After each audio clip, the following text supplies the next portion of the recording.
Hello everyone, welcome back to Stoic Wisdom today. There's a moment, just 1 second between what happens to you and how you respond.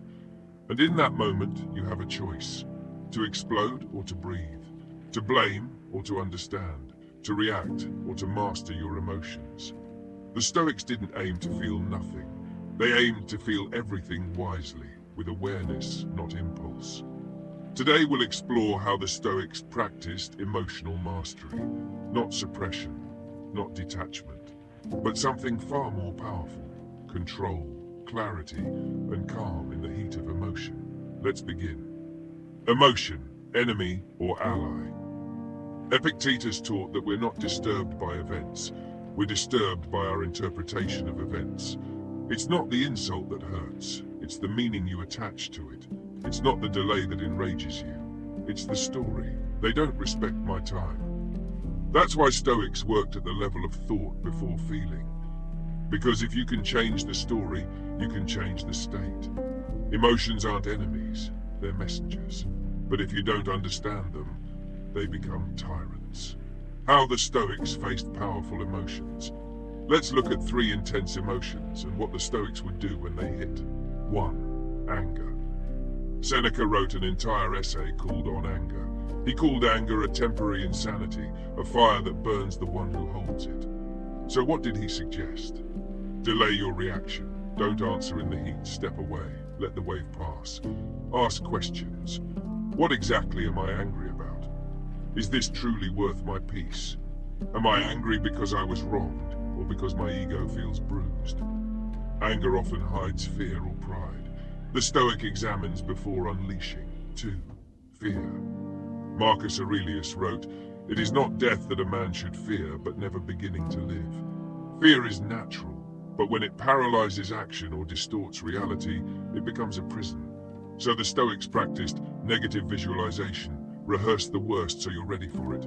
Acceptance of nature, some pain is inevitable, you were built to face it. Returning to present moment, most fear lives in the future. Come back, breathe. Fear is not weakness. Letting fear lead your choices, that's weakness. 3. Sadness and grief.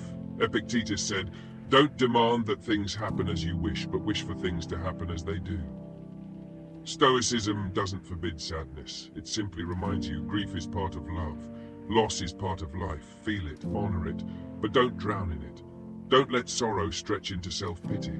Instead, the Stoic asks, what remains in my control? What lesson lives in this pain? What virtue can I grow now? That's emotional strength. Not absence, but direction. Practical tools for Stoic emotional mastery. So how do we build this in real life? Here are 5 practices you can use daily. 1. The pause. Before you speak, before you text, before you judge, pause. That space between trigger and response is where wisdom lives. In that breath, ask, what would my highest self do? Is this emotion mine or inherited? 2.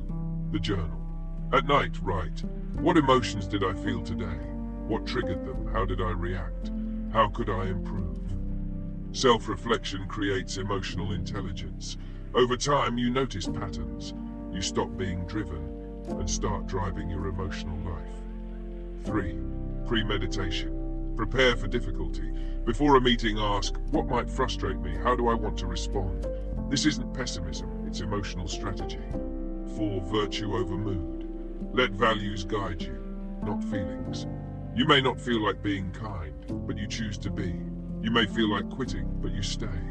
This is moral muscle, and like any muscle, it strengthens with use. 5. Reframing. Turn I'm angry they disrespected me into, here's a chance to practice patience. Turn I'm afraid of failing into, here's a test of courage. This is Stoic alchemy, turning pain into growth. Stoicism doesn't kill emotion, it elevates it. The Stoic doesn't aim to be cold, they aim to be clear, to feel without being possessed, to act with reason over reflex, and most of all to respond from virtue, not from ego. That's not suppression, that's emotional mastery.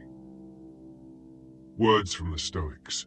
The nearer a man comes to a calm mind, the closer he is to strength. Marcus Aurelius. He who angers you conquers you. Epictetus. No man is free who is not master of himself. Epictetus. Let those words live in your mind. Let them speak next time your emotions rise.